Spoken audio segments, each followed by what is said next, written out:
మరి ఈ రోజున ప్రత్యేకింపబడిన రీతిలో మన అంశం సిద్ధపాటు కూడికలో దేవుని ఎదుట ఏడ్చుట.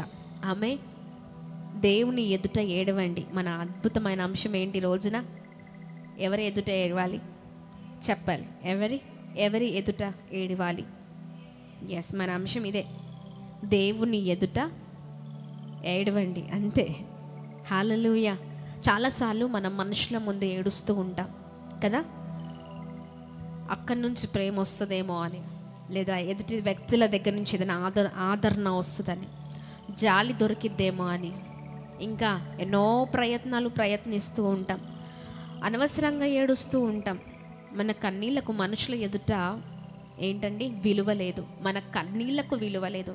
కానీ దేవుని దగ్గర ఏడవండి, ప్రతి కన్నీటికి జవాబు, నీ ప్రతి బాష్ప బిందువుకు విలువ ఉంది దేవుని దగ్గర. హల్లెలూయా. ఎంతమంది అవునంటారు? ఎస్, అవును.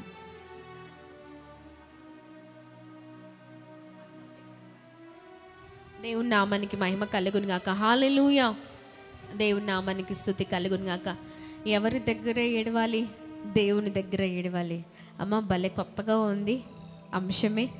దేవుని దగ్గర ఏడవండి అంటే నిజమే, మనము ప్రభు పాదాలు పట్టుకోకుండా, ప్రభు దగ్గర కన్నీరు కార్చకుండా, ఎక్కడెక్కడో ఎవరినో ఆశ్రయిస్తే లాభం ఏంటి కదా?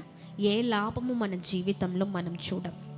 ప్రభు పాదాలు పట్టుకున్నప్పుడే మన జీవితంలో అద్భుతమైన కార్యాలు మనం చూడగలుగుతాం. Praise the lord. దేవుని నామానికి మహిమ కలుగును గాక. హల్లెలూయా.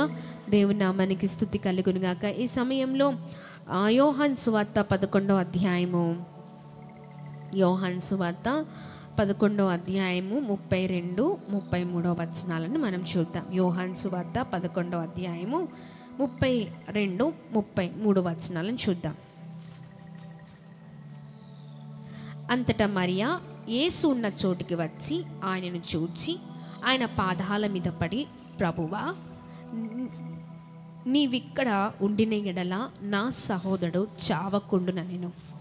ఆమె ఏడ్చుటయు ఆమెతో కూడా వచ్చిన యూదులు ఏడ్చుటయు యేసు చూచి కలవరపడి ఆత్మలో ములుగుచు అతన్నెక్కడ ఉంచిరని అడుగగా. హల్లెలూయా. ఈ మాటను మనం చూసాం కదా, యోహాను సువార్త 11వ అధ్యాయం 32, 33 వచనాలు. ఇక్కడ ప్రభు పాదాలు దగ్గరికి రావడం చూస్తూ ఉన్నాం, ఏడవడం చూస్తూ ఉన్నాం. ఎవరొచ్చారు చెప్పండి? మరియా, అంతేనా? ఎస్. ఎందుకు వచ్చారు? తన సహోదరుడు చనిపోవడాన్ని బట్టి ఆమె చింతిస్తూ ఎవరి దగ్గరకు వచ్చిందంటే సహాయము చేసే దేవుని దగ్గరకు వచ్చింది. హల్లెలూయా. ద రైట్ పర్సన్ దగ్గరకు వచ్చింది. గట్టిగా చప్పట్లు కొడదామా? ఈ రోజున ఇది మూలముగా చేసుకొని మనము దేవుని ఆశ్రయిద్దాం. గట్టిగా చప్పట్లు కొడదాం. అందుకనే ఈ రోజున మన అంశము దేవుని ఎదుట ఏడవండి. ఎవరి ఎదుట ఏడవండి? దేవుని ఎదుట ఏడవండి. దేవుని ఎదుట కాకుండా ఎన్నోసార్లు అందరి దగ్గర ఏడ్చి మన విలువను మనము చాలాసార్లు కోల్పోయాము. కానీ ఈ రోజున వాటికన్నిటికీ ఫుల్ స్టాప్ చెప్పేసి ఎక్కడికి వెళ్దామండి? ప్రభువుని ఆశ్రయిద్దాం, ఆయన పాదాలు పట్టుకుందాం, ఆయన దగ్గర కన్నీళ్ళు కారుద్దాం. దాని ద్వారా ఎలాంటి అద్భుతాలు మన జీవితంలో జరుగుతాయో మనం చూద్దాం. హల్లెలూయా. దేవుని నామానికి మహిమ కలుగును గాక. గట్టిగా చప్పట్లు కొడుతూ ప్రభు నామాన్ని అందరం కలిసి మహిమ పరుద్దాం. ఈ సమయంలో మరి బైబిల్స్ ఉన్న వారందరూ తెరచి చక్కగా మరి రెఫరెన్సెస్ చెప్తూ ఉన్నప్పుడు చూడండి, చక్కగా వాక్యం వినేటప్పుడు అర్థం చేసుకోండి. దేవుని ఆశ్రయిస్తే, దేవుని పట్టుకుంటే, దేవుని ఎదుట కన్నీళ్లు కారుస్తే ఎలాంటి అద్భుతాలు జరుగుతాయో మరి మన ముందర దేవుడు ఎన్నో విషయాలు ఉంచారు. ఆ విషయాలను పట్టుకొని మనం ముందుకు సాగుదాం. హల్లెలూయా. నిర్గమకాండము 2వ అధ్యాయము 23వ వచనాన్ని చూద్దామా? నిర్గమకాండము 2వ అధ్యాయము, ఓ జీసస్, హల్లెలూయా, 23వ వచనం. 2వ అధ్యాయము 23వ వచనాన్ని మనం చూద్దాం. అలాగున అనేక దినములు జరిగిన మీదట ఐగుప్తు రాజు చనిపోయెను. ఇజ్రాయేలు తాము చేయుచున్న వెట్టి పనులను బట్టి నిట్టూర్పులు విడుచుచు మొరపెట్టుచుండగా తమ వెట్టి పనులను బట్టి వారు పెట్టిన మొరను దేవుని యొద్దకు చేరెను. హల్లెలూయా, హల్లెలూయా. ఇదొక మాట. అలాగే 3వ అధ్యాయము 7వ వచనాన్ని చూద్దాం. నిర్గమకాండం 3వ అధ్యాయము 7వ వచనంలో చక్కని మాటను ఇక్కడ రాయబడి ఉంది. మరియు యెహోవా ఇట్లనెను, నేను ఐగుప్తులలోనున్న నా ప్రజల బాధను నిశ్చయముగా చూచితిని. పనులలో తమ్మును కష్టపెట్టు వారిని బట్టి వారు పెట్టిన మొరను వింటిని. వారి దుఃఖములు నాకు తెలిసే ఉన్నవి. గట్టిగా చప్పట్లు కొడదామా? హల్లెలూయా. చక్కని మాటలు కదండి. ఇక్కడ మనం చూసినట్లయితే ఐగుప్తు బానిసత్వము నుండి విడుదల మరి పొందుట మనము చూస్తూ ఉన్నాం. ఇక్కడ చూడండి, దేవుడు అద్భుతమైన వారు. ఇజ్రాయేలు నిట్టూర్పులు విడుచుచు మొరపెట్టారు. అప్పుడు వారు విడుదలని పొందుకున్నారు. హల్లెలూయా, హల్లెలూయా, హల్లెలూయా. ఎవరికి మొరపెట్టారు? యెహోవాకి మొరపెట్టారు. ఆ మొరపెట్టినప్పుడు వారు కార్చిన కన్నీళ్ళు ఉన్నాయే, అవి ప్రభు చూసి ఉన్నారు. గట్టిగా చప్పట్లు కొడదామా?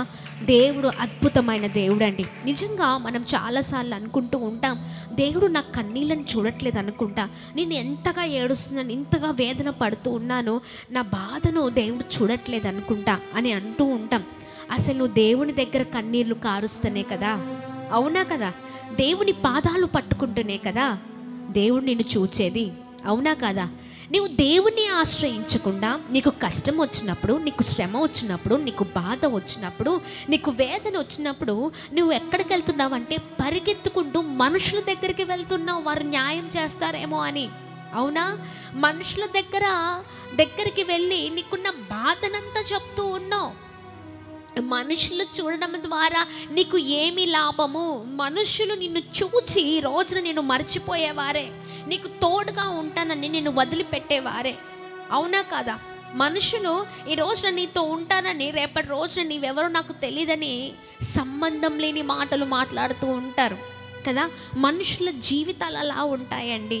నీవెందాక మనుషులు చూచేటట్టుగా నువ్వు పనులు చేస్తూ ఉంటావు, మనుషులు చూచేటట్టుగా వారి దగ్గర కన్నీరు కారుస్తావు. ఇదిగో వారి దగ్గర కార్చడం నిష్ప్రయోజనం. కానీ ఇజ్రాయేలు వారికున్న ఆ బానిసత్వాన్ని బట్టి, వారికున్న ఆ ఒత్తిడిని బట్టి ఎవరిని ఆశ్రయించారంటే ప్రభువుని ఆశ్రయించరు. అందుకనే ఈ మాట ఇక్కడ నిర్గమకాండంలో 2వ అధ్యాయము మరి 24వ వచనంలో, కాగా దేవుడు వారి మూలుగులు 23వ వచనం, అలాగున అనేక దినములు జరిగిన మీదట ఐగుప్తు రాజు చనిపోయిను. ఇజ్రాయేలు తాము చేయుచున్న వెట్టి పనులను బట్టి నిట్టూర్పులు విడుచుచు మొరపెట్టుచుండగా తాము వెట్టి పనులను బట్టి వారు పెట్టిన మొరను దేవుని యొద్దకు చేరెను. కాగా దేవుడు వారి మూలుగులను విని అబ్రహాము, ఇస్సాకు, యాకోబులతో తాను చేసిన నిబంధన జ్ఞాపకము చేసుకునెను. దేవుడు ఇజ్రాయిలును చూచెను, దేవుడు వారి యందు లక్ష్యముంచెను. అందుకనే గొప్ప కార్యం చూడండి. అందుకనే చక్కని మాట మన 3:7 చూడండి. మరియు యెహోవా ఇట్లను, నేను ఐగుప్తులోనున్న నా ప్రజల బాధను నిశ్చయముగా చూచితిని. గట్టిగా చప్పట్లు కొడదామా? హల్లెలూయా, హల్లెలూయా. ఎంత గొప్ప దేవుడు అండి. నీ ప్రతి కన్నీళ్లను ఆయన చూచే దేవుడు. ఎప్పుడు చూస్తారంటే నీవు ఆయన దగ్గరకు వచ్చినప్పుడు, లేదా నేను ఆయన దగ్గరికి వెళ్ళినప్పుడు ఆయన చూస్తారు కదా. ఆయనకు దూరంగా ఉండి మనుషులని వైపు చూస్తూ మనుషుల దగ్గరికి వెళ్ళి కన్నీరు కార్చావు, అవునా? ఆ కన్నీళ్ళు ఎవరు చూస్తారు? అటు మనుషులు చూడరు, అవునా? నువ్వు అంతగా పరిగెత్తుకుంటూ వెళ్ళావు కదా, నీ బంధువులేరి, నీ రక్త సంబంధులు, బ్లడ్ రిలేషన్ అంటారు, వారేరి? నార్మల్ రిలేటివ్స్ ఎక్కడున్నారు? నీ ఫ్రెండ్స్ ఎక్కడున్నారు? నీకు నీ కన్నీళ్ళు వస్తే నీ కన్నీళ్ళు తుడిపేవారిగా మనుషులు ఉండరు. ఇంకా నీ కన్నీళ్లకు లేదా నీ మనసుకు ఎక్కువ గాయం చేసేవారే నీ కన్నీళ్ళని ఇంకా ఎక్కువ రేపేవారు ఉంటారు, తుడిచేవారు కాకుండా కదా. అవునా కదా? మనుషులను కాకుండా దేవుని దగ్గరికి రండి, వారు దేవుని దగ్గర కార్చరు ఆ కన్నీరు. అందుకనే ఆ కన్నీళ్లకు వినువ దేవుడు అంటున్నారు ఇక్కడ, నేను నా ప్రజల బాధను నేను నిశ్చయముగా చూచాను. హల్లెలూయా. నా ప్రజలు ఏంటండి? నా ప్రజలు. ఈ మాట అండర్లైన్ చేసుకోండి. బైబిల్లో దేవుడు అంటున్నారు, నిర్గమకాండం 3వ అధ్యాయము 7వ వచనంలో, మరియు యెహోవా ఇట్లనెను, నేను ఐగుప్తులోనున్న నా ప్రజల బాధను నిశ్చయముగా చూచితిని, పనులలో తమ్మును కష్టపెట్టు వారిని బట్టి వారు పెట్టిన మొరను వింటిని, వారి దుఃఖంలో నాకు తెలిసే ఉన్నవి. హల్లెలూయా. 8వ వచనంలో, అది చూచిన దేవుడు మౌనంగా ఉండే దేవుడు కాదు. ఉంటారా? అక్కడ నా ప్రజలు అంటున్నారు. నా ప్రజలు పెట్టింది వారిని చూసి ఉన్నాను. అలాగే ఎవరైతే వారిని కష్టపెట్టారో వారిని కూడా చూశాను కదా. అంటే ఎవరైతే కష్టపెడుతున్నారో వారిని బట్టి పెట్టిన వారి మొరను కూడా నేను విన్నాను. అన్నిటిని చూస్తూ ఉన్నాను. చూస్తూ ఊరికే ఉండే దేవుడు కాదు. ఆయన దగ్గరికి వచ్చి ఎవరైతే మొర పెడతారో, కన్నీరు కారుస్తారో వారిని దేవుడు వదిలిపెట్టే దేవుడు కాదు. వారిని చూచి ఆయన ఏం చేస్తారో తెలుసా? 8వ వచనంలో, కాబట్టి ఐగుప్తుల చేతిలో నుండి వారిని విడిపించుటకును ఆ దేశంలో నుండి విశాలమైన మంచి దేశంనకు, అనగా కానానీయులకు, హిత్తీయులకు, అమోరీలకు, పెర్జీయులకు, హివీలకు, యోబుసీయులకు నివాస స్థలమైన పాలు తేనెలు ప్రవహించు దేశమునకు వారిని నడిపించుటకును దిగి వచ్చి ఉన్నాను. గట్టిగా చప్పట్లు కొడుతూ ప్రభు నామాన్ని మహిమ పరుద్దాం. హల్లెలూయా. అర్థమవుతుందా? చూస్తూ ఉండే దేవుడు కాదు, చూడడమే కాదు, చూసి మౌనంగా ఉండే దేవుడు కాదు. ఒకవేళ మనకున్న బాధ ఎవరికైనా చెప్తూ కన్నీళ్ళు కారుస్తూ ఉంటే మనుషులు ఏం చేస్తారు? షో చూసినట్టు చూస్తారు, అంతేనా? పై రూపం మాత్రమే చూస్తారు. నీ లోపల ఉన్న బాధను వారు చూడలేరు, అంతేనా? ఆ పై రూపం మాత్రమే చూడగలుగుతారు. కానీ నీవు నేను ఒక కన్నీరు కారుస్తూ ఆయన పాదాల దగ్గరికి వెళ్ళి, దేవా నీవు తప్ప నాకు సహాయం చేసేవారెవ్వరూ లేరయ్యా, నీవే నా ఆశ్రయమయ్యా, నీవే నా తోడు, నీవే నా కేడము, నీవే నా రక్షణ శృంగము, నీవు తప్ప నాకు వేరే ఆధారము లేదు స్వామి అని ఆయన దగ్గరికి వెళ్ళి నీకున్న బాధనంతా వ్యక్తపరచండి. ఆయన నీ పై రూపముతో పాటు నీ హృదయంలో ఉన్న వేదన కూడా ఆయన చూచే దేవుడు. హల్లెలూయా. అందుకని అంటున్నారు, నా ప్రజల కన్నీళ్ళను అక్కడ నేను చూశాను అంటున్నారు దేవుడు. హల్లెలూయా, హల్లెలూయా. దేవుని నామానికి మహిమ కలుగును గాక. ఆయన ఊరికే చూచే దేవుడు కాదు, ఊరికే మౌనంగా ఉండే దేవుడు కాదు, మనుషులు చూచినట్లుగా చూస్తూ మౌనంగా ఉండే దేవుడు కాదు. ఆయన చూచి నీ కొరకు దిగి వచ్చే దేవుడై ఉన్నారు. గట్టిగా చప్పట్లు కొడదామా? హల్లెలూయా. దేవుని నామానికి మహిమ కలుగును గాక. హల్లెలూయా. మౌనంగా ఉండే దేవుడు కాదు, అన్నిటిని చూస్తున్న దేవుడు. నిన్ను ఆ కష్టములో నుంచి, శ్రమలో నుంచి, బాధలో నుంచి, నీ నిట్టూర్పులో నుంచి, ప్రతి విధమైన వాటిలో నుంచి నువ్వు ఏదైతే కష్టపడుతున్నావో, నువ్వు ఏదైతే ఇబ్బంది పడుతున్నావో, నీవెందుకు కన్నీళ్ళు కారుస్తున్నావో, ఇదిగో వాటి నుంచి నిన్ను విడిపించి నీ కొరకు ఆయన దిగి వచ్చే దేవుడై ఉన్నారు. హల్లెలూయా. అక్కడ తన ప్రజల కొరకు ఆయన దిగి వచ్చారు. హల్లెలూయా. దేవుని నామానికి మహిమ కలుగును గాక. ఎంత అద్భుతకరమైన మాట కదా. అందుకనే మనము దేవుని ఎదుట ఏడవాలి. చెప్పండి, ఎవరు ఎదుట ఏడవాలి? చెప్పాలి, ఎవరి ఎదుట ఏడవాలి? దేవుని ఎదుట ఏడవాలి. అందుకనే మన అంశం ఏంటంటే దేవుడి దగ్గర ఏడవండి. హల్లెలూయా. మనుషుల దగ్గర కాదు. మనం ఏం చేస్తామంటే దేవుని పక్కకు పెట్టి ఆ దేవుని ప్లేస్లో మనుషుల్ని పెట్టుకొని మనుషుల దగ్గర ఏడుస్తూ ఉంటాం. చూసి క్యాజువల్గా ఉంటారు, అంతేనా? మనుషులు కదా. కానీ దేవుడు అలా కాదండి. అద్భుతమైన రీతిలో ఆయన మనకు తోడై ఉండే దేవుడై ఉన్నారు కదా. అందుకనే చూడండి, మనుషులను నమ్ముకొని మభ్యపడ్డాను, శక్తిమంతుడా నీవే నా ఆశ్రయమని నీ చెంతకు చేరాను. యేసు నీవే నా ఆధారం. ఆమేన్. ఈ అద్భుతమైన పాటను పాడుతూ ఉండగా ప్రతి ఒక్కరం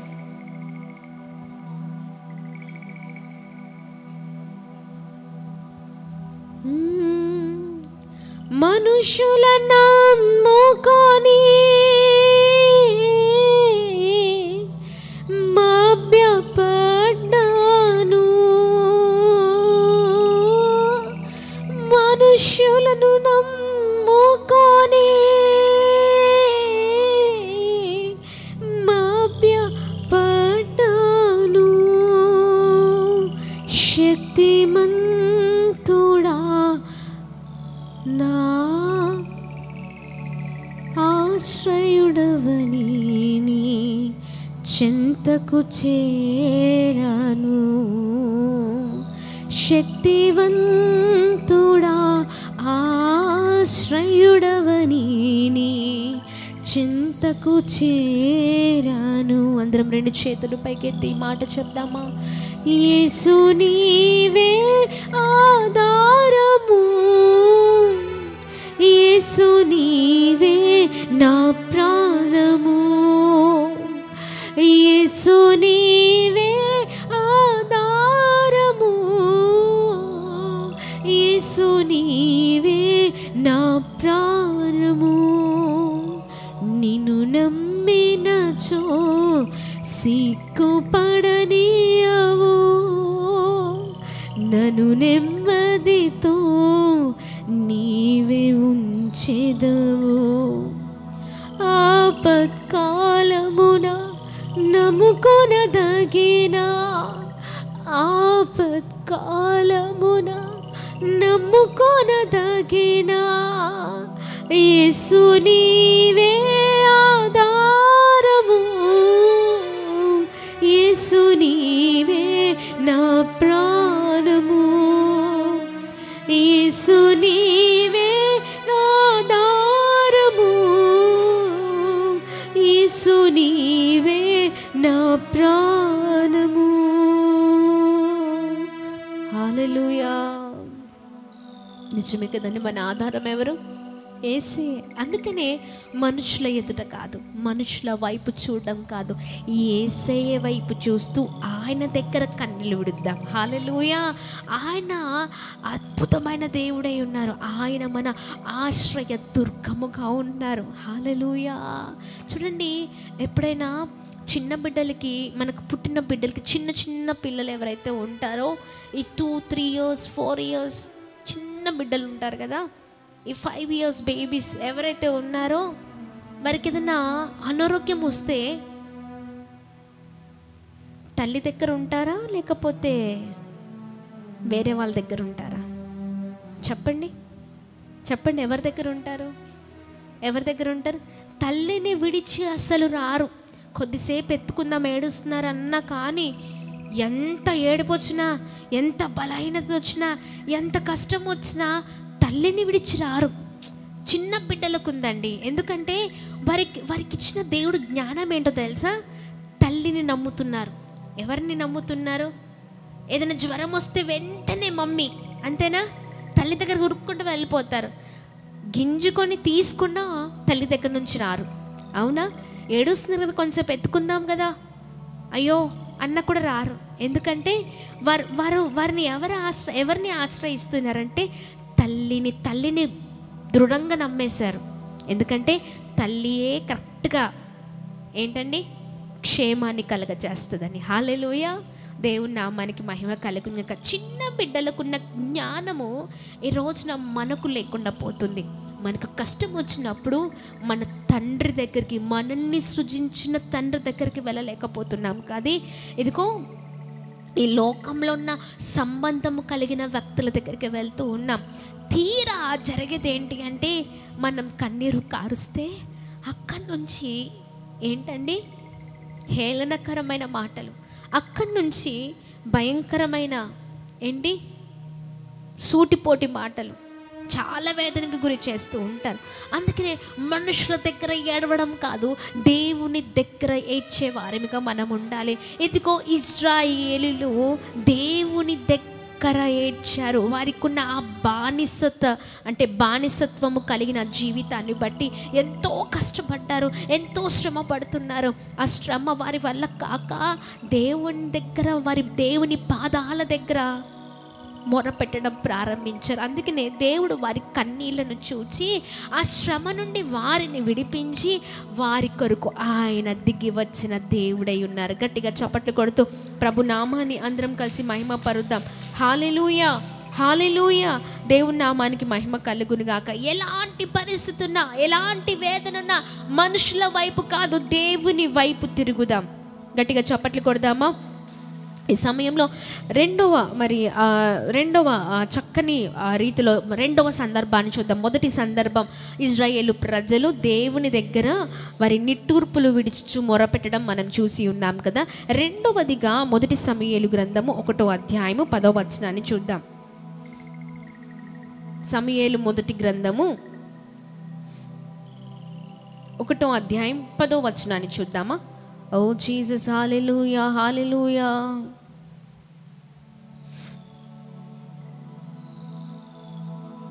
ఎస్, 10వ వచనం. సమూయేలు మొదటి గ్రంథము 1వ అధ్యాయం 10వ వచనం. బహు దుఃఖక్రాంతురాలై వచ్చి యెహోవా సన్నిధిని ప్రార్థన చేయుచు బహుగా ఏడ్చుచు అని రాయబడి ఉంది. హల్లెలూయా. యెహోవా సన్నిధిని ప్రార్థన చేయుచు బహుగా ఏడుస్తున్నారు. ఎవరు ఏడుస్తున్నారు అంటే, ఎవరు ఏడుస్తున్నారండి? హన్నా. ఎక్కడ ఏడుస్తుందంటే మనుషుల దగ్గర కాదు, దేవుని సన్నిధానానికి వచ్చి దేవుని దగ్గర ఏడుస్తూ ఉంది. ఎందుకు ఏడుస్తుందంటే ఆమెకు ఒక లోటు ఉంది. ఆ లోటును బట్టి, ఆ లోటును తీర్చే దేవుని దగ్గరికి వచ్చింది. హల్లెలూయా. లోటును తీరవడం అంటే మనుషులు తీరుస్తారు. మనుషుల దగ్గర నా బాధ చెప్పుకుంటే ఆ బాధ పోయిద్ది అని మనుషులకు చెప్పుకోవట్లేదు. హల్లెలూయా, హల్లెలూయా. అసలు ఆ తలంపే ఆమెకి రాలేదు. తనకున్న భర్తకు కూడా ఆమెకున్న బాధను వ్యక్తపరచలేదండి. కానీ దేవుని సన్నిధికి నేరుగా వచ్చి బహు దుఃఖక్రాంతురాలై దేవుని దగ్గర ఆమె ఏడుస్తూ ఉంది. హల్లెలూయా. ఆమెకున్న లోటును బట్టి, ఆమెకున్న వేదనను బట్టి, దుఃఖాన్ని బట్టి దేవుని పాదాలను పట్టుకుంది హన్నా. హల్లెలూయా. అదే మనమైతే ఏం చేస్తామండి? ఏం చేస్తాం చెప్పండి? మనకు ఏదైనా విషయంలో ఏదైనా లోటు ఉందనుకోండి, వెంటనే పరిగెత్తుకొని మనుషుల దగ్గరికి వెళ్ళిపోతూ ఉంటాం. ఎన్ని సంవత్సరాలు అయిపోయింది, ఇంత కష్టం వచ్చింది, ఇంత బాధపడుతున్నాను, నా వల్ల అవ్వట్లేదు అని మనుషులకు చెప్పుకుంటూ ఉంటాం. ఎవరైతే విన్న ఆవిడ ఉంటుందో ఆమె ఏం చేస్తుంది? వేరే వారికి ఆమెకున్న బాధను తీసుకొని వచ్చి ఆమె మొత్తం వేరేలాగా మొత్తం టర్న్ ఆఫ్ చేస్తుంది. అంత మాటలంతా ఎలా చేస్తుంది అంటే ఆ దుఃఖాన్ని సంతోషముగా, అంటే ఆమెకు ఆ దుఃఖము సంతోషంగా అయిపోయింది. కానీ దేవుడు అలా కాదండి. మనము నేరుగా ఆయన దగ్గరికి వచ్చి మొరపెడితే, ఆయన దగ్గరికి వచ్చి మనకున్న బాధలను వ్యక్తము చేస్తే మన బాధలకు జవాబు ఇచ్చే దేవుడై ఉన్నారు. హల్లెలూయా. అందుకనే హన్నా ప్రభు దగ్గరికి వచ్చింది. యెహోవా సన్నిధిని ప్రార్థన చేయుచు బహుగా ఏడవడం మనం చూస్తూ ఉన్నాం.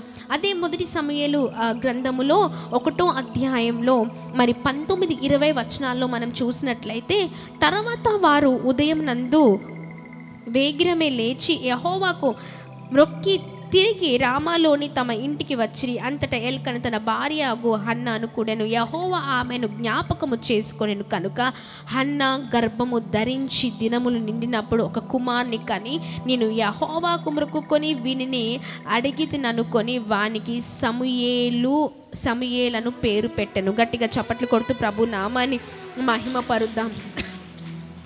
హల్లెలూయా, హల్లెలూయా. ఎవరి దగ్గరికి వచ్చి ఏడ్చింది హన్నా?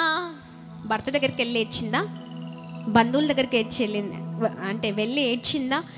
అక్కడ ఎక్కడికి వెళ్ళలేదు, కానీ ప్రభు దగ్గరికి వచ్చి నేరుగా ప్రభు సన్నిధిలో ఏడ్చింది. ఆమెకున్న దుఃఖమంతా ప్రభు దగ్గర వెల్లడిపరిచిందండి. హల్లెలూయా.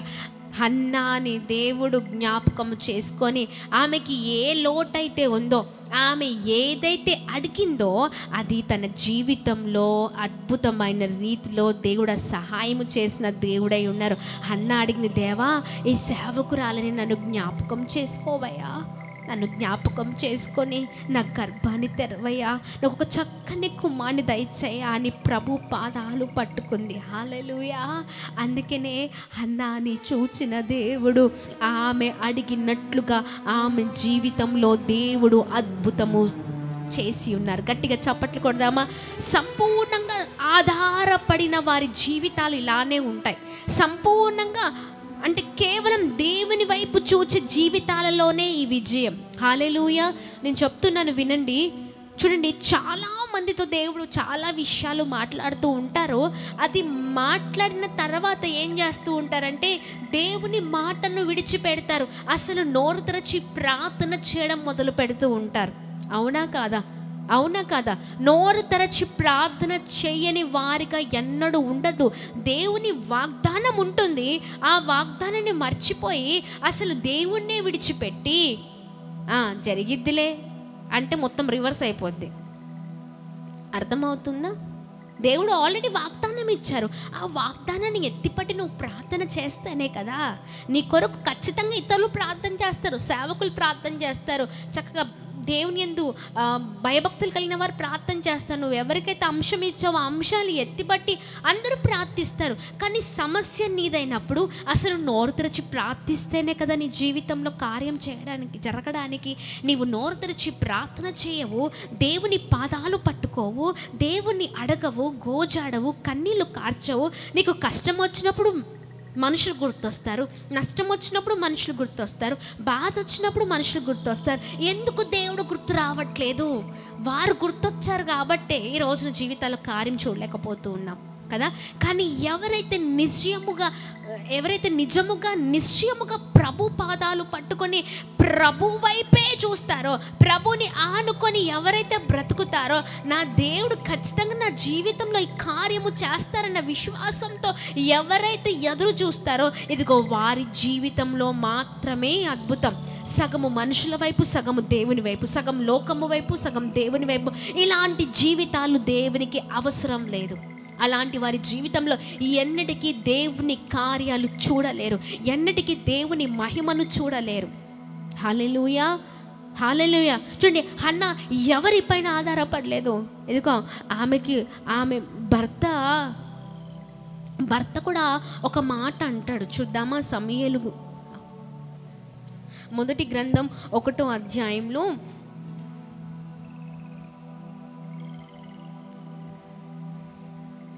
8వ వచనంలో, సమూయేలు మొదటి గ్రంథము 1వ అధ్యాయము 8వ వచనంలో భర్త అంటూ ఉంటాడు, ఆమెకున్న ఆ బాధను చూసి ఆమె అన్నపానములు చేయడము మానేసినప్పుడు, చూడండి, ఆమె ఏడుస్తున్నప్పుడు, అంటే భోజనం చేయడం మానేసినప్పుడు ఆమె ఏడుస్తున్నప్పుడు ఆమె భర్త అంటున్న విషయం ఆమెతో ఏంటంటే, ఆమె పెన్మిటైన ఎల్కానా అంటున్నాడు ఇలా, హన్నా నీవెందుకు ఏడ్చుచున్నావు? నీవు భోజనం మానుట ఎలా? నీకు మనోవిచారం ఎందుకు కలిగినది? 10 మంది కుమారుల కంటే నేను నీకు విశేషమైన వాడను కానా అని ఆమెతో చెప్పుచూ వచ్చెను. హల్లెలూయా. చూడండి, భర్త కూడా చెప్తూ ఉన్నాడంట, 10 మంది పిల్లల కంటే నీకు ఎక్కువ అని నేను కానా? నువ్వెందుకు ఏడుస్తున్నావు? నేను ఉన్నాను కదా అని అంటున్నాడు. కానీ భర్త వైపు కూడా చూడట్లేదు. ఆమెకున్న వేదన అంతా కూడా, అందుకని ఆమె పరిగెత్తుకున్న దేవుని సన్నిధానికి వెళ్ళిందంట. హల్లెలూయా. ప్రభు పాదాలు పట్టుకుంది, మనో దుఃఖక్రాంతురాలై ప్రభు సన్నిధిలో మొరపెట్టింది. ఎందుకంటే నా జీవితంలో ఆ గొప్ప కార్యము చేయగల దేవుడు, అంటే గొప్ప కార్యము చేసేది ఎవరు కాదు, అది దేవుడు మాత్రమే చేయగలరని విశ్వాసంతో నమ్మింది. హల్లెలూయా. గట్టిగా చప్పట్లు కొడుతూ ప్రభు నామాన్ని అందరం కలిసి మహిమ పరుద్దామా? హల్లెలూయా. దేవుని నామానికి మహిమ కలుగును గాక. ఎవరు వైపు ఆమె చూడలేదు, ఆమె భర్త వైపు కూడా చూడలేదు, కానీ దేవుని దగ్గర ఆమె కన్నీళ్లు విడిచింది. హల్లెలూయా, హల్లెలూయా. చూడండి, అందుకనే మన విశ్వాసం ఎలా ఉండాలి అంటే ఎగ్జాక్ట్గా దేవుని పైన ఆధారపడేటట్టుగా ఉండాలి. హల్లెలూయా. మనుషుల దగ్గర కార్చిన ఏ కన్నీటికి విలువ లేదు, కానీ దేవుని దగ్గర కార్చిన ప్రతి కన్నీటికి విలువ ఉంది. హల్లెలూయా. అందుకనే ఆమె జీవితంలో ఆమె నేరుగా ప్రభుని ఆశ్రయించింది, ప్రభు కార్యము తన జీవితంలో చూడగలిగింది. హల్లెలూయా. ఎస్, ఆమేన్. దేవుని నామానికి మహిమ కలుగును గాక. దేవుడు అద్భుతమైన దేవుడు అండి. ఆమేన్. ఆయనకు సాధ్యమైనది ఏది లేదు. నోరు తెరచి ప్రార్థించే వ్యక్తులముగా మనం ఉండాలి. మన దుఃఖమంతా ప్రభు సన్నిధిలో కుమ్మరించే వారిగా ఉండాలి. మనకే విషయంలో ఏ బలహీనతలున్నా ప్రభుని ఆశ్రయించడం మొదలు పెట్టాలి. హల్లెలూయా, హల్లెలూయా. ప్రభు దగ్గర ఏడవండి. ఆ కన్నీళ్ళు ప్రతి బాష్ప బిందువుని దేవుడు ప్రతిఫలముగా చేసే దేవుడై ఉన్నారు. ఆమేన్, ఆమేన్. దేవుని నామానికి మహిమ కలుగును గాక. దేవునికి దూరంగా బ్రతుకుతూ దేవునికి వ్యతిరేకంగా బ్రతుకుతూ ఎన్ని రోజులు జీవితాన్ని జీవిస్తారు? ఇదిగో వాళ్ళ దగ్గర వారి దయ వీరి దయ పొందుకోవాలనో, లేకపోతే వారి దగ్గర నుంచి ఏదో మేలు పొందుకోవాలనో, వీరి దగ్గర నుంచి ఏదో మరి వీరి దగ్గర నుంచి ఏదో లాభం వస్తుందనో ఎప్పుడు కూడా మనం అలా చేయొద్దండి. ప్రభు పాదాలు పట్టుకుందాం. ప్రభు గొప్ప కార్యాలు చేసే దేవుడై ఉన్నారు. ఆయనకు సాధ్యమైనది ఏది లేదు కదా. గట్టిగా చప్పట్లు కొడుతూ ప్రభు నామాన్ని అందరం కలిసి మహిమ పరుద్దాం. హల్లెలూయా, హల్లెలూయా. దేవుని నామానికి మహిమ కలుగును గాక. మొదటిగా ఇజ్రాయేలు నిట్టూర్పులు విడుచుచు మొరపెట్టినప్పుడు దేవుడు వారి కన్నీళ్లను చూసి వారిని విడిపించి ఉన్నారు కదా, గొప్ప విజయాన్ని ఇచ్చారు.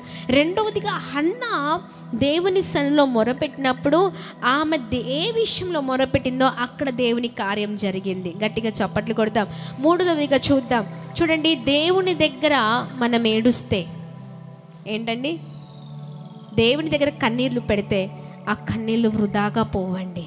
ఆమేన్. వృధాగా పోనిచ్చే దేవుడు కాదు, వృధాగా పోనిచ్చే దేవుడు కాదు. ప్రతి కన్నీటికి జవాబిచ్చే దేవుడై ఉన్నారు. ఆమేన్. దేవుని నామానికి మహిమ కలుగును గాక. అందుకనే ఎక్కడ ఏడవాలి? దేవుని దగ్గర ఏడవాలి. అందుకని ఈ రోజున మన అంశం దేవుని దగ్గర ఏడవండి. ఆమేన్. దేవుని నామానికి మహిమ కలుగును గాక. ఈ సమయంలో యెషయా గ్రంథము 38వ అధ్యాయము 1 నుంచి 6 వచనాలు మనం చూద్దాం. యెషయా గ్రంథం. ఓ జీసస్, హల్లెలూయా, హల్లెలూయా. యెషయా గ్రంథము 38వ అధ్యాయము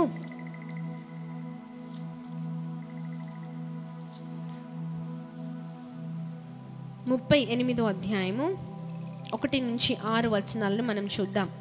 ఆ దినముల్లో హిజ్కియాకు మరణకరమైన రోగము కలుగగా ప్రవక్త అయ్యు ఆమోజు కుమారుడైన యెషయా అతని యొద్దకు వచ్చి, నీవు మరణమవుచున్నావు, బ్రతుకవు కనుక నీవు నీ ఇల్లు చక్కబెట్టుకోమని యెహోవా సెలవిచ్చుచున్నాడని చెప్పగా, అతడు తన ముఖమును గోడ తట్టు త్రిప్పుకొని, యెహోవా యథార్థ హృదయుడైన సత్యముతో నీ సన్నిధిని నేనిట్లు నడుచుకొంటినో, నీ దృష్టికి అనుకూలముగా సమస్తమును నేనెట్లను జరిగించితునో కృపతో జ్ఞాపకము చేసుకోమని హిజ్కియా కన్నీళ్లు విడుచుచు యెహోవాను ప్రార్థింపగా. హల్లెలూయా. దేవుని నామానికి మహిమ కలుగును గాక. ఎంతమందికి అర్థమవుతుందా? హిజ్కియా మరి మరణకరమైన రోగముతో ఉన్నప్పుడు ఇంకా ఆయన మరణిస్తాడనే వార్త ఎవరు తీసుకొచ్చారు?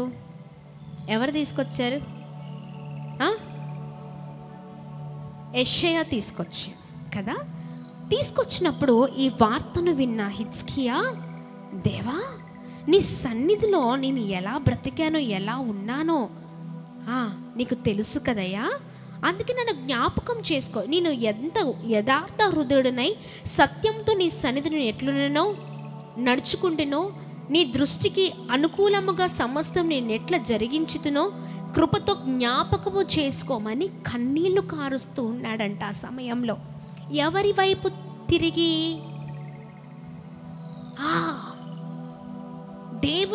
దేవునికి ప్రార్థన చేస్తున్నాడు, దేవుని అడుగుతున్నాడు, దేవుని తట్టు తిరిగాడు, ఏడుస్తూ ఉన్నాడు, కన్నీళ్లు కారుస్తున్నాడంట.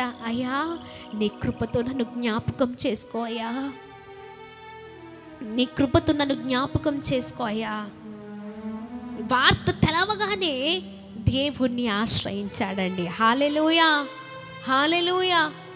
మనకేదైనా మనం చనిపోతామని వార్త తెలిసినప్పుడు ఎవరిని ఆశ్రయిస్తాం చెప్పండి? వెంటనే మనుషుల దగ్గరికి వెళ్ళి బ్రతికించమంటాం, అవునా? మనుషుల పైన ఆధారపడుతూ ఉంటాం. ఎవరు బ్రతికిస్తారా, ఎవరు ఆదరిస్తారా సమయంలో అని చూస్తూ ఉంటాం. కానీ హిజ్కియా ప్రభు వైపు చూసి ఉన్నాడండి. హల్లెలూయా. దేవా నేను ఎలాంటి వాడినో నీకు తెలుసు కదయ్యా, నేను ఎంత యథార్థవంతునో నీకు తెలుసు కదయ్యా, ప్లీజ్ అయ్యా, ప్లీజ్ అయ్యా నీ కృపతో నన్ను జ్ఞాపకం చేసుకోయా అని కన్నీళ్ళు విడిచాడంట. అంతే. ఆ విడిచిన కన్నీళ్లను బట్టి ఏమి జరిగిందో తెలుసా? ఇందాక ఇజ్రాయేల్ ప్రజలు కన్నీరు విడిచినప్పుడు ఏం జరిగిందో మనం చూసాం దేవుని దగ్గర, అంతేనా? హన్నా కన్నీళ్ళు విడిచినప్పుడు, దేవుని దగ్గర కన్నీళ్ళు కార్చినప్పుడు ఆమె జీవితంలో ఏ అద్భుతం జరిగిందో చూసాం. ఇప్పుడు హిజ్కియా కన్నీళ్ళు కారుస్తున్నారు. ఎవరి దగ్గర అంటే మనుషుల దగ్గర కాదు. ఎవరైతే ఈ వార్తను తీసుకొచ్చారో ఆ వ్యక్తి యెషయా, ప్రవక్త అయిన యెషయా దగ్గర ఏడవట్లేదు. ఎవరి దగ్గర ఏడుస్తున్నారో అదే మనమైతే ఎవరైతే ఈ వార్తను తీసుకొచ్చారో వారి దగ్గర ఏడుస్తూ ఉంటాం, అవునా? కానీ హిజ్కియా చూడండి, మనం చాలా చాలా నేర్చుకోవాలండి కదా. ఆ వార్త తీసుకొచ్చిన వ్యక్తి దగ్గర ఏడవట్లేదు. అయ్యో ఎందుకు ఇలా జరిగింది, అయ్యో ఎందుకు దేవుడు ఇలాంటి నిర్ణయం తీసుకున్నాడు, అయ్యో నా జీవితం ఏంటి, అయ్యో ఇంతేనా అని అడగట్లేదు. ఆయనకి మాటే చెప్పట్లేదు, కానీ ఆయనంట గోడ తట్టు తిరిగి దేవుని వైపే చూస్తూ, దేవా నీళ్ళు ఎలాంటి వ్యక్తినో నీకు తెలుసు కదయ్యా, నీ కృపతో నన్ను జ్ఞాపకం చేసుకో ప్రభు, నీ కృప కావాలయ్యా, నీ కృప కావాలి అని దేవుని దగ్గర కన్నీళ్ళు విడిచాడంట హిజ్కియా. అందుకనే ఆ కన్నీళ్ళను చూసిన దేవుడు హిజ్కియా జీవితంలో ఏం చేశాడో తెలుసా? చూద్దామా? 4-5 వచనాలు మనం చూసినట్లయితే, యెహోవా వాక్కు ఈ యెషయాకు ప్రత్యక్షమై ఇలాగూ సెలవిచ్చెను, నీవు తిరిగి హిజ్కియా యొద్దకు పోయి అతనితో ఇట్లనుము, నీ పితరుడైన దావీదునకు దేవుడైన యెహోవా నీకు సెలవిచ్చినదేమనగా, నీవు కన్నీళ్లు విడిచుట చూచితిని, నీ ప్రార్థన అంగీకరించి ఉన్నాను, ఇంకా 15 సంవత్సరములు ఆయుష్నికి ఇచ్చెదను. గట్టిగా చప్పట్లు కొడుతూ ప్రభు నామాన్ని మహిమపరుద్దామా? హల్లెలూయా, హల్లెలూయా. ప్రభు నామానికి సమస్తమైన మహిమ కలుగును గాక. ఆమేన్. ఎవరైతే ఈ వార్తను తీసుకొచ్చిన మరి యెషయా ఉన్నారో, ప్రవక్త అయిన యెషయా ఎవరైతే ఉన్నారో, ఆయన ఈ వార్త చెప్పి తిరిగి వెళ్తున్న సమయంలో యెషయాని దేవుడు ఆపారండి. హల్లెలూయా, హల్లెలూయా. ఆపి చెప్తున్న మాట, యెషయా తిరిగి వెనుకకు వెళ్ళు, తిరిగి వెనుకకు వెళ్ళు. ఎందుకు తెలుసా? ఇదిగో హిజ్కియా యొద్దకు పోయి అతనితో ఇట్లని చెప్పు. ఏమని చెప్పంటే, నీ పితరుడైన దావీదునకు దేవుడైన యెహోవా నీకు సెలవిచ్చినది ఏమనగా, నీవు కన్నీళ్లు విడుచుట చూచితిని, నీ ప్రార్థన నేను అంగీకరించి ఉన్నాను అని చెప్పు. గట్టిగా చప్పట్లు కొడదామా? ఏ వార్తను, నువ్వు చనిపోతావనే వార్తను తీసుకొచ్చిన యెషయాతో దేవుడు తిరిగి మాట్లాడుతున్నాడండి. ఎందుకు మాట్లాడారంటారు? ఎందుకు మాట్లాడారు? ఊరికే మాట్లాడారా? లేదు. యెషయా ఇంకా దారిలోనే ఉన్నాడంతే. ఇక్కడ కన్నీళ్లు కార్చాడు హిజ్కియా కదా, అప్లికేషన్ పెట్టాడు, దేవా నీ కృపతో జ్ఞాపకం చేసుకో అయ్యా, ప్లీజ్ అయ్యా, నీ కృపతో జ్ఞాపకం చేసుకో అయ్యా, నీ కృపతో జ్ఞాపకం చేసుకో అయ్యా, నేను ఎలాంటి యథార్థవంతుణ్ణో, నేను ఎలా నడుచుకున్నాను నీ సన్నిధిలో నీకు తెలుసు కదయ్యా. అసలు రోగంతో, అంత భయంకరమైన రోగంతో ఉన్న మనిషి ఎంత కుమిలిపోతూ ఉంటాడు కదా. ఆ సమయంలో నువ్వు మరణిస్తావనే వార్త తెలిస్తే ఇంకెంత భయంకరమైన వేదన ఉంటుంది. కానీ ఆ తీసుకొచ్చిన వ్యక్తికి, ఆ చెప్పిన వ్యక్తికి ఆయనకున్న బాధ చెప్పుకోలేదు. కానీ దేవా కృపతో నన్ను జ్ఞాపకం చేసుకో అయ్యా అని కన్నీళ్ళు విడిచాడు. అందుకే తిరిగి వస్తున్న యెషయాని దేవుడు ఆపేశారు. హల్లెలూయా, హల్లెలూయా. చూడు, దేవుని దగ్గర కార్చే కన్నీళ్ళకు అంత పవర్ ఉందండి. గట్టిగా చప్పట్లు కొడదామా? గట్టిగా చప్పట్లు కొడదాం.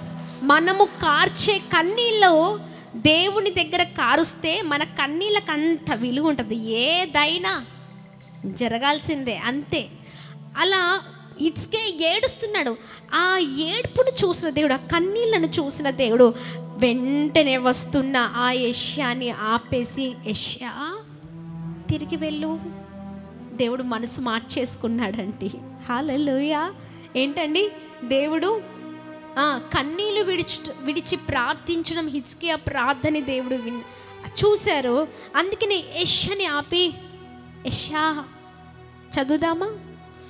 5వ వచనం, 4 యెహోవా వాక్కు యెషయాకు ప్రత్యక్షమై ఇలాగు సెలవిచ్చును, నీవు తిరిగి హిజ్కియా వద్దకు పోయి అతనితో ఇట్లనము, ఆపేసి తిరిగి వెళ్ళిపో కదా. చూడండి, నీ పితరుడైన దావీదునకు దేవుడైన యెహోవా నీకు సెలవిచ్చుది ఏమనగా, నీవు కన్నీళ్లు విడిచుట చూచితిని, నీ ప్రార్థన నేను అంగీకరించి ఉన్నానని చెప్పు. హల్లెలూయా. ఏ నోటితో అయితే నువ్వు మరణిస్తావని చెప్పాడో యెషయా, తిరిగి అదే నోటితో ఏమంటున్నాడు? ఈ వార్త చెప్పమన్నారు దేవుడు. ఈ వార్తని యెషయా చెప్పారు, అంతేనా?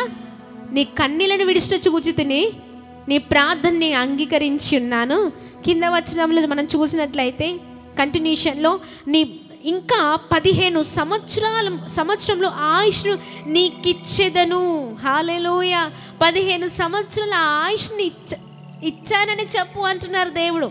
మరణిస్తామనే వార్త తీసుకొచ్చింది యెషయా. తిరిగి 15 సంవత్సరాలు నీ ఆయుష్ని పొడిగిస్తున్నాననే వార్త కూడా చెప్పింది యెషయానే. గట్టిగా చప్పట్లు కొడదామా? అది మన కన్నీళ్ళకున్న పవర్. హల్లెలూయా. మన ప్రార్థనకున్న పవర్. దేవుని దగ్గర నువ్వు కన్నీరు కార్చి నువ్వు మొర పెడితే నీ కన్నీళ్ళు చూచి ఊరికనే ఉండే దేవుడు కాదు. హల్లెలూయా.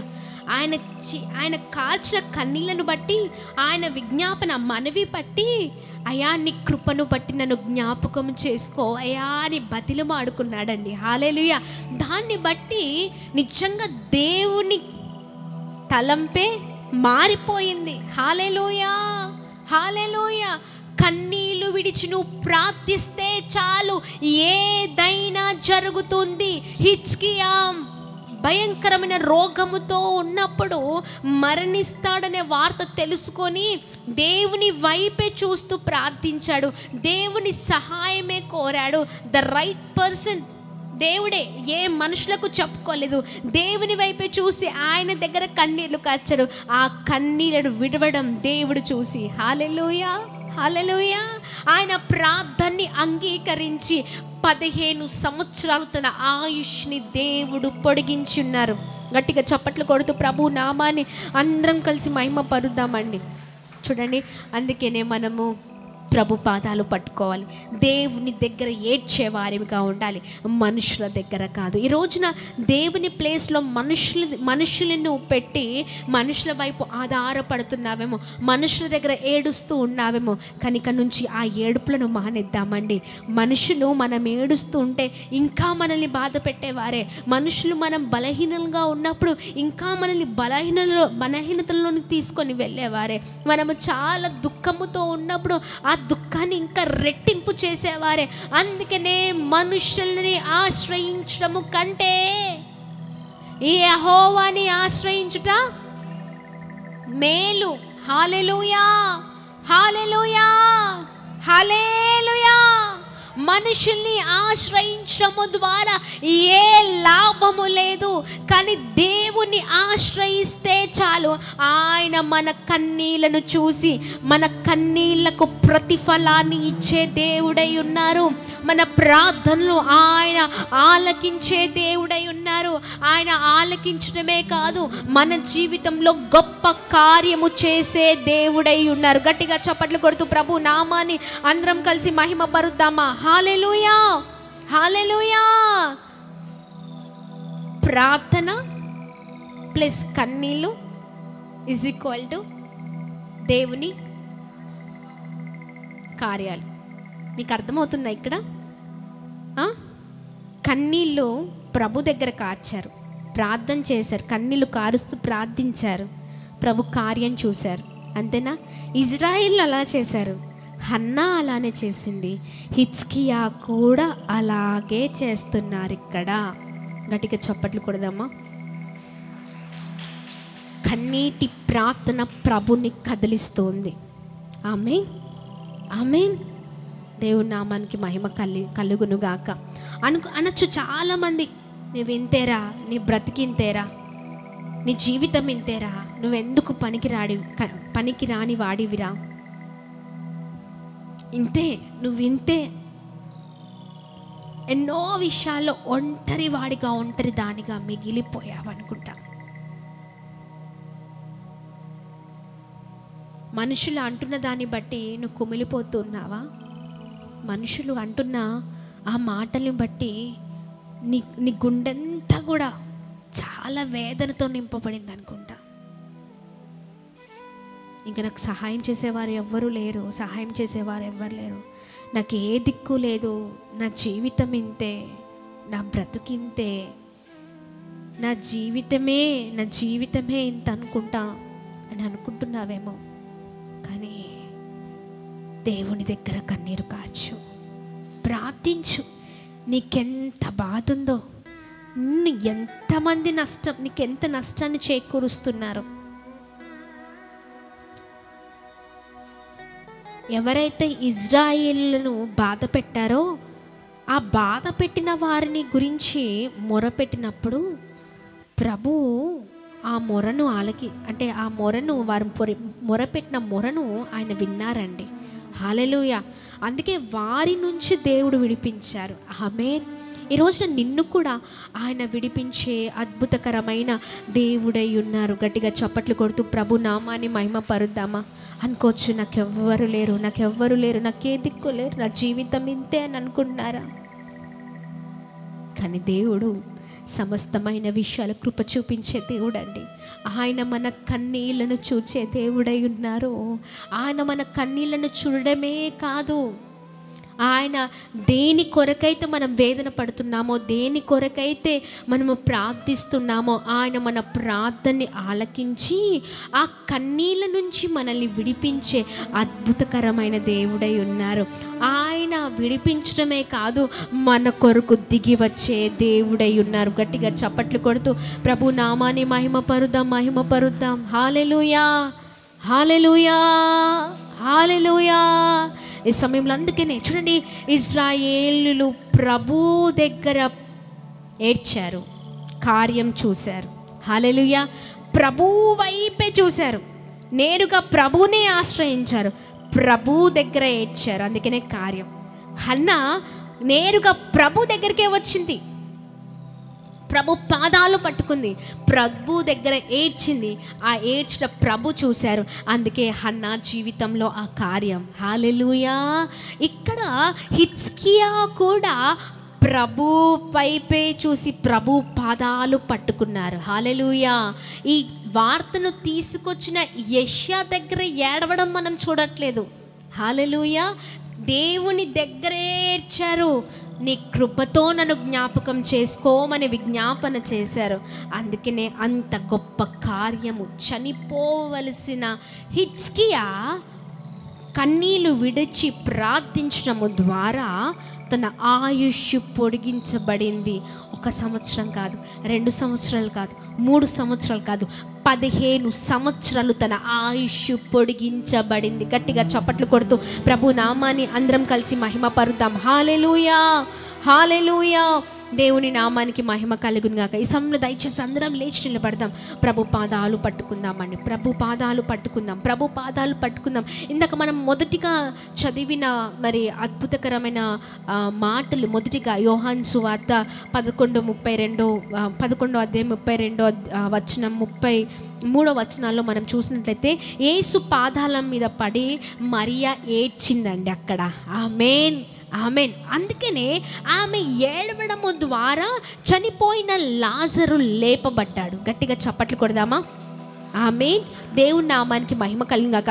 ఎవరి దగ్గర ఏడ్చింది? ప్రభు పాదాలు పట్టుకొని ప్రభు దగ్గర ఏడ్చింది. అందుకనే చనిపోయిన లాజరు లేపబడ్డాడు. ఆమేన్. దేవుని నామానికి మహిమ. అందుకని ఈ సమయంలో ఇదిగో ఎవరి వైపు చూడకండి. ఎంత బాధ ఉందో అంత బాధ దేవునితో చెప్పడం మనం నేర్చుకుందాం. దేవుని దగ్గరికి ఏడవడం మనం నేర్చుకుందాం. ఈ సిద్ధపాటు కూడిక నిజంగా మన జీవితంలో గొప్ప కార్యము చేయబోతుందండి. ఆమేన్. దేవుని పాదాలు పట్టుకోకుండా ఎవరి పాదాలు పట్టుకుంటున్నావు ప్రియ తమ్ముడా, ప్రియ చెల్లి, ప్రియ సహోదరా? ఎవరి వైపు చూస్తున్నావు? దేవుని చూడడం నువ్వు మానేశావు కదా. దేవుని విడిచిపెట్టి బ్రతుకుతున్నావు. ఆదివారము అసలు దేవుని సన్నిధానాన్ని మర్చిపోయి నువ్వు తిరుగుతూ ఉంటే నీ జీవితంలో ఎప్పుడు కార్యం జరుగుతుంది? ఎన్నడూ కార్యం జరగదు కదా. ఎవరినో ఆశ్రయిస్తున్నావు, ఎక్కడికో వెళ్తున్నావు. ఇదిగో ప్రభుని సేవించడం మర్చిపోతున్నావు, ప్రభుని ఆరాధించడం మర్చిపోతున్నావు, ప్రభు పాదాలు పట్టుకోవడం మర్చిపోతూ ఉన్నావు. హల్లెలూయా, హల్లెలూయా. దేవుని నామానికి మహిమ కలుగును గాక. ఎంతమందికి అర్థమవుతుందండి? ప్రభు దగ్గర నేరుగా వచ్చి ఎవరిపైన ఆధారపడకుండా ప్రభునే ఆధారము చేసుకున్న వారి జీవితంలోనే అద్భుతము. గట్టిగా చప్పట్లు కొడదామా? వారి జీవితంలోనే ప్రభు కార్యము. ఈ రోజున ప్రభు పాదాలు పట్టుకుందామా? చూడండి, ఒక మాట నేను చెప్పగలుగుతాను. ఇదిగో నాకు పుట్టిన నా బిడ్డ నా దగ్గరికి కాకుండా సహాయము చేయమని వేరే వారికి దగ్గరికి వెళితే ఎవరు సహాయం చేస్తారు చెప్పండి? అర్థమవుతుందా? నాకు పుట్టిన కుమారుడు ఉన్నాడు, వచ్చి మమ్మీ నాకు ఈ బాధ ఉందమ్మా, ఈ బాధ ఉంది, నాకు కొద్దిగా సహాయం చేయవా అని అడగాలి. నా బిడ్డ నన్ను అడగకుండా వేరే వారి దగ్గరికి వెళితే వేరే వారు ఏం చేయగలుగుతారు? ఏం చేయలేరు. ఎంత అంటే ఒకవేళ ఆ బాధను అలా చూస్తూ ఎంజాయ్ చేస్తారు తప్ప ఇంకోటి ఏమి చెయ్యలేరండి. అవునా కదా? ఇంకోటి ఏమి చెయ్యలేరు. అందుకనే చూడండి, ఆ పక్కవారి మీద ఆధారపడడం ఆపేసి నేరుగా నా దగ్గరకు వచ్చి మమ్మీ నాకు ఈ కష్టం ఉంది, లేదా డాడీ నాకు ఈ బాధ ఉంది డాడీ అంటే కన్న తల్లిగా తండ్రిగా ఏదైనా చేయగలుగుతాం. అవునా కదా? ఇదిగో మనకు పుట్టిన బిడ్డల కొరకే మనం ఇంత ఆలోచిస్తే వారి క్షేమము, వారికి ఉన్న పరిస్థితుల గురించి, లేకపోతే ఇబ్బందుల గురించి వారికి ద బెస్ట్ ఇవ్వాలని తల్లిదండ్రులుగా కోరుకుంటుంటే శారీరకంగా పుట్టిన వారే ఇంత ఆలోచిస్తే నిన్ను ఆయన సృజించారు కదా, తన స్వహస్తాలతో సృజించారు కదా, అంత గొప్ప దేవుడు ఇంకా నీ గురించి ఎంత ఆలోచించాలి? హల్లెలూయా, దేవుని నామానికి మహిమ కలుగును గాక. ఎవరిపైన ఆధారపడి కన్నీళ్లు కారుస్తూ ఉన్నాం? ఇదిగో హిజ్కియా ప్రార్థించాడు, దేవుని దగ్గరికి నేరుగా వచ్చి ప్రార్థించాడు. ఆమేన్. మరణ వార్త విన్నాడు. ఆ మరణ వార్త చెప్పిన వ్యక్తి వైపు చూడలేదు, కానీ ఆ మరణం నుంచి తప్పించే దేవుని చూశాడు. హల్లెలూయా, హల్లెలూయా, దేవుని నామానికి మహిమ కలుగును గాక. మరణ వార్తను తీసుకొచ్చిన వ్యక్తిని చూడలేదు, మరణము నుంచి తప్పించే దేవుని చూశాడు. హల్లెలూయా. ఎంతమందికి అర్థమవుతుందండి? చెప్పుకోవచ్చు, ఆ వార్తను తీసుకొచ్చిన వ్యక్తితో చెప్పుకోవచ్చు హిజ్కియా, కానీ చెప్పట్లేదు. చెప్పడం చూసారా? చెప్పట్లేదు.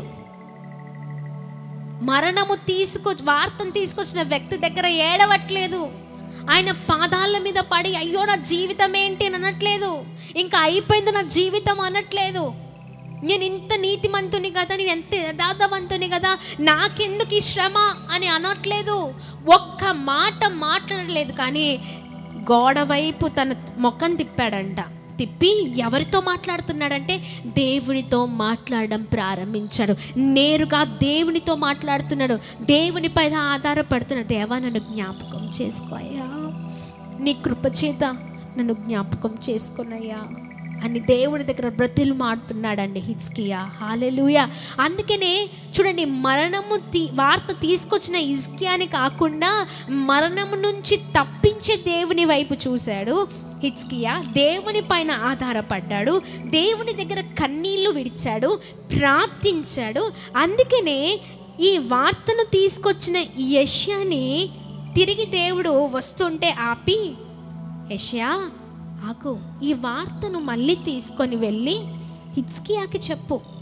హల్లెలూయా, హల్లెలూయా. నీ కన్నీళ్లను చూచానని, నీ ప్రార్థన అంగీకరించి ఉన్నానని చెప్పు అని తిరిగి ఆ వార్తను తీసుకొని వచ్చిన హిజ్కియాని తిరిగి రిటర్న్ పంపించాడండి దేవుడు. గట్టిగా చప్పట్లు కొడదామా? హల్లెలూయా. మన ప్రార్థనకి అంత పవర్ ఉంది. అందుకే నేను చెప్తున్నాను, దేవుని దగ్గర కారుద్దాం కన్నీళ్ళు, దేవుని దగ్గర విడుద్దాం కన్నీళ్ళు, దేవుని దగ్గర మొర పెడదాం. మనకెంత బాధ ఉన్నా దేవునితో చెప్పుకుంటే ప్రతి కష్టము నుంచి, ప్రతి నష్టం నుంచి, ప్రతి బాధ నుంచి, ప్రతి నిట్టూర్పు నుంచి, ప్రతి భయంకరమైన పరిస్థితి నుంచి ఇదిగో దేవుడే మనల్ని విడిపించే దేవుడై ఉన్నారు. హిజ్కియా ఆయుష్ని పెంచిన దేవుడు. హిజ్కియా ప్రార్థించినప్పుడు, కన్నీళ్లు కార్చినప్పుడు, కన్నీళ్లను చూచి తన ప్రార్థనని అంగీకరించిన దేవుడు ఆయుష్ని పెంచినట్లుగా, పొడిగించినట్లుగా మనం ప్రార్థన చేస్తే ఏ కార్యాన్ని అంటారా? ఖచ్చితంగా చేస్తాడండి దేవుడు. హల్లెలూయా. దేవుని నామానికి మహిమ కలుగును గాక. అందుకే నేను ప్రార్థిద్దాం. ఎలాంటి పరిస్థితిలో ఉన్నారు? గర్భఫలం లేక ఏడుస్తూ ఉన్నారా?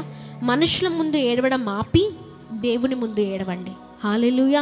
మనుషులకు ప్రార్థన విజ్ఞాపన ఇచ్చి నీవు దేవుడు చేసిన వాగ్దానాన్ని మర్చిపోయి ప్రార్థన చేయని వాడిగా ఉన్నావేమో. పక్క వాళ్ళు నీ కొరకు ప్రార్థించడం కంటే ప్రాముఖ్యంగా నీ జీవితం కొరకు నీవు ప్రార్థన చేయాలి. ఆమేన్.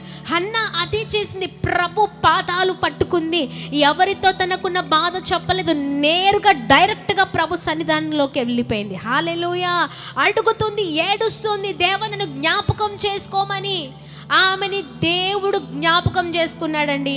ఆమె కన్నీళ్ళని దేవుడు చూశారు. అందుకని తన జీవితంలో అద్భుతం అద్భుతం అద్భుతం అద్భుతం, ఎలాంటి పరిస్థితులైనా దేవుడు తారుమారు చెయ్యగల సమర్థుడై ఉన్నారు. ఈ సమయంలో రెండు చేతులు పైకెత్తి ఓ జీసస్, హల్లెలూయా, హల్లెలూయా. ప్రార్థన చేద్దాం. మౌనంగా ఉండకండి, ప్రార్థించండి. దేవుని వదిలిపెట్టి తిరుగుతున్నారా? దేవునికి వ్యతిరేకమైన కార్యాలు, వ్యతిరేకమైన పనులు చేస్తున్నారా? ఎన్నో విషయాల్లో మీకున్న బాధలు, ఇబ్బందులు, ఇరుకులు, కష్టాలను బట్టి ఇదిగో మనుషుల్ని ఆశ్రయించారేమో. నాకు ఈ బలం ఉంది కదా, నాకు ఈ ధనం ఉంది కదా, దీని ద్వారా నేను ఎలా అయినా ముందుకు వెళ్తానంటే, ధనము నిన్ను ఏమి చేయదు, నీకున్న బంగారం ఏమి చేయదు, నీకున్న ఆస్తులేమి చేయవు, నీకున్న అంతస్తులేమి చేయవు. ఇదిగో నీ తోటి వారు నీకున్న బాధను బట్టి, నీకున్న ఇబ్బందులను బట్టి ఇదిగో నిన్ను వారు కాపాడలేరు, వారు నిన్ను రక్షించలేరు. నువ్వు ఏడుస్తూ ఉన్నప్పుడు నీ ఏడుపుని ఇంకా రెట్టింపు చేసేవారే మనుషులు, కానీ నువ్వు ఏడుస్తే నీ కన్నీళ్లను తుడిచే దేవుడు ఆయన. హల్లెలూయా.